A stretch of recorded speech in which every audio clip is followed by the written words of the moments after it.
Hello दोस्तों, welcome back in civil dozer. आज हम करेंगे करंट का एक बहुत important topic, what is eurozone and why eurozone in news. और ये आपका कवर करेगा GS 1 एंड GS 3 में।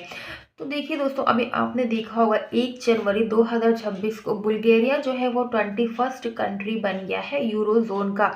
दैट्स मीन कि अब बुल्गारिया अपनी करेंसी यूरो को बना देगा और यूरो उसकी आधिकारिक करेंसी हो जाएगी और अपनी 140 साल पुरानी मुद्रा को अब बुल्गारिया जो है वो छोड़ देगा। और इसके साथ ही वहाँ पे काफ़ी ज़्यादा इस बात को लेके कॉन्फ्लिक्ट और विरोध की स्थिति भी बन रही है। रशिया और यूक्रेन दोनों अलग अलग इसके अपने निहितार्थ निकाल रहे हैं।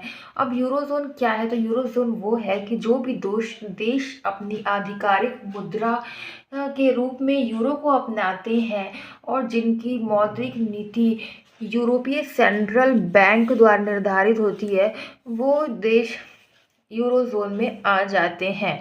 और उसके बाद क्या है इसके लाभ? तो स्थिरता में मूल्य निवेश, कम ब्याज दरें, आसान व्यापार दशाएं। अब उसके बाद जो है अगर आप देखें तो कहीं ना कहीं अगर आप क्या एक जोग्राफिकल लोकेशन है बुल्गारिया की, तो दिस इज़ बुल्गारिया।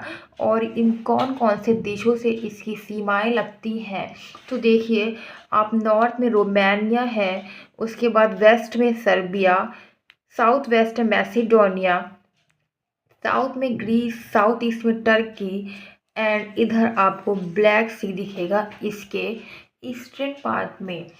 और अगर आपसे ये पूछा जाए कि which country is the 20th member of eurozone, कौन यूरोजोन का 20वीं कंट्री थी, तो वो क्रोएशिया थी, जो कि 2023 में उसका 20वां सदस्य देश बनी थी।